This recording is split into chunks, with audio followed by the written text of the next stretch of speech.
సేఫ్టీకి సంబంధించిన protocol, pollution కంట్రోల్కి సంబంధించిన ప్రోటోకాలు అన్నిటినీ కూడా కలిపి ఒక ప్రోటోకాల్ తీసుకొని రావడం జరిగింది. ఆ ప్రోటోకాల్లో ముఖ్యమైనది ఏమిటి అని అంటే మొట్టమొదటిసారిగా ప్రతి కంపెనీ కూడా వాళ్ళకి సంబంధించిన సెల్ఫ్ కంప్లయన్స్ రిపోర్ట్ అనేది ఒకటి ఇవ్వాలి అనేది దాంట్లో ముఖ్య ఉద్దేశం. ఒకవేళ సెల్ఫ్ కంప్లయన్స్ రిపోర్టు తయారు చేసే కార్యక్రమంలో ఆ కంపెనీకి నైపుణ్యత లేకపోతే థర్డ్ పార్టీ అక్రెడిటెడ్ ఏజెన్సీని కూడా గవర్నమెంట్ అందుబాటులోకి తీసుకొచ్చింది. వీళ్ళ ద్వారా మ్యాండేటరీగా ప్రతి కంపెనీ సెల్ఫ్ కంప్లయన్స్ రిపోర్ట్ అనేది మ్యాండేటరీగా ఇవ్వాలి. ఇచ్చిన తర్వాత ఆ కంప్లయన్స్ రిపోర్టు నిజంగా ఉందా లేదా, నిజంగానే వాళ్ళు ఇవన్నీ ఉన్నాయా లేదా, ఇవి కాక ఇంకా ఫర్దర్గా వాళ్ళు ఏమైనా చేయాల్సినవి ఏమైనా ఉన్నాయా లేదా అన్నది నిర్ధారించడానికి కోసం ఒక కమిటీ ఇన్స్పెక్షన్ కూడా చేయాలి. ఆ కమిటీలో కూడా అన్ని డిపార్ట్మెంట్స్కి సంబంధించి, అంటే pollution control department, boiler security department, రియాక్టర్స్కి సంబంధించి, ఎలక్ట్రిసిటీకి సంబంధించి, ఫైర్కి సంబంధించి అన్ని డిపార్ట్మెంట్లు క్రోడీకరించి వాళ్ళు ఇన్స్పెక్షన్ కూడా చేస్తారు. చేసిన తర్వాత వాళ్ళు కంపెనీ యాజమాన్యానికి ఫర్దర్గా ఇవి చేయాలి అని చెప్పి ఒకవేళ ఏదైనా ఉంటే అవి కూడా వాళ్ళు ఐడెంటిఫై చేసి కంపెనీ యాజమాన్యానికి వాళ్ళు టైం ఇస్తారు, కంప్లై చేయండి అని చెప్పి.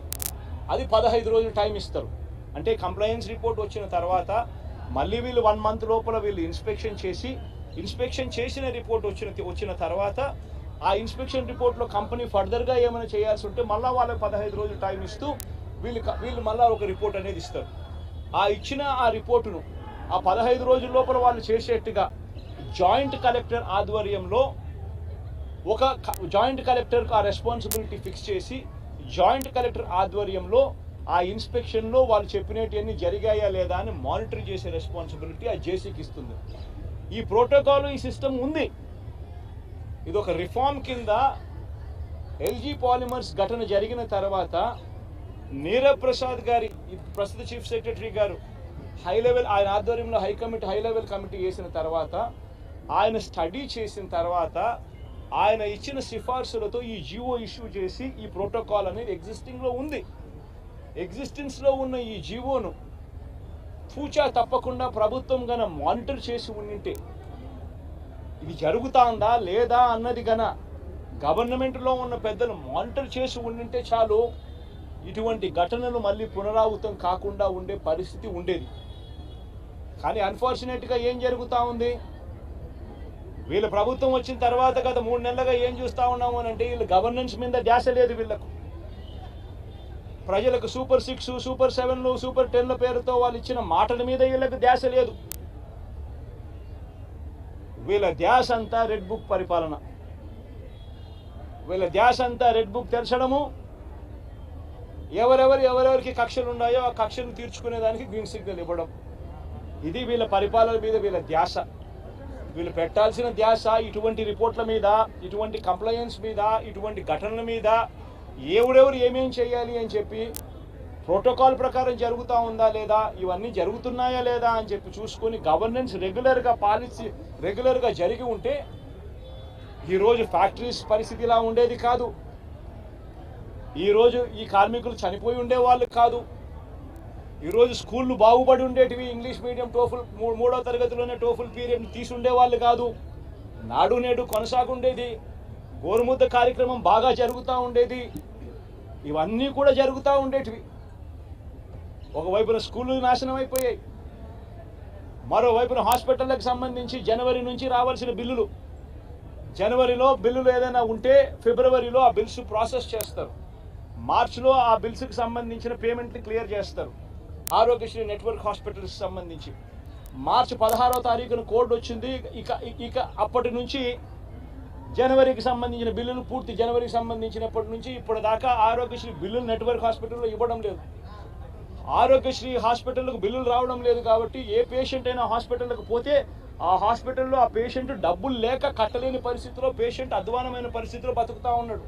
పట్టించుకునే నాతుడు లేడు.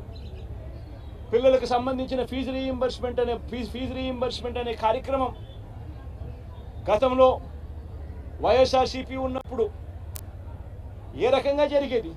ప్రతి 3 నెలలకు ఒకసారి, ప్రతి త్రైమాసికం అయిపోయిన వెంటనే, ఆ త్రైమాసికం అయిపోయిన వెంటనే ఫీజు రీయింబర్స్మెంట్ కింద విద్యా దీవెన అన్నది ఆ తల్లుల ఖాతాల్లోకి జమ అయ్యేది.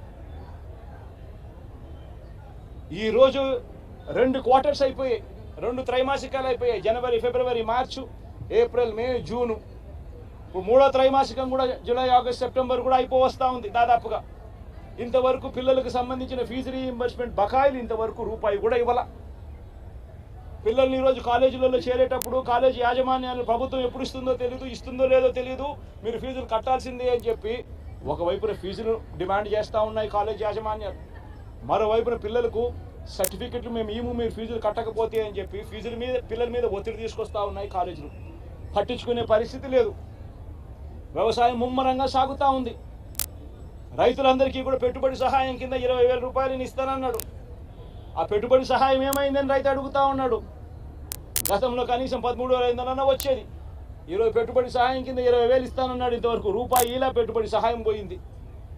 రైతులకు సంబంధించి ఇన్సూరెన్స్ సొమ్ము, రైతులకు ఇంతకుముందు ఉచితంగా పంటల బీమా వచ్చే పరిస్థితి నుంచి ఆ ఉచితంగా కట్టాల్సిన పంటల బీమాకు సంబంధించి మామూలుగా ప్రతి సంవత్సరం ఏప్రిల్, మేలో ఆ ఇన్సూరెన్స్ ప్రీమియం కట్టాలి. 2023-24కు సంబంధించిన ఖరీఫ్కు సంబంధించిన ఇన్సూరెన్స్ సొమ్ము రావాలి అని అంటే 2024 ఏప్రిల్, మేలో ప్రభుత్వం డబ్బులు కడితే, ఆ మేలో ప్రభుత్వం డబ్బులు కడితే మ్యాచింగ్ గ్రాంట్ సెంట్రల్ గవర్నమెంట్ కూడా ఇచ్చి జూన్ మాసంలో ఇన్సూరెన్స్ సొమ్ము కూడా ప్రభుత్వం ప్రతి సంవత్సరం ఇస్తూ వచ్చింది.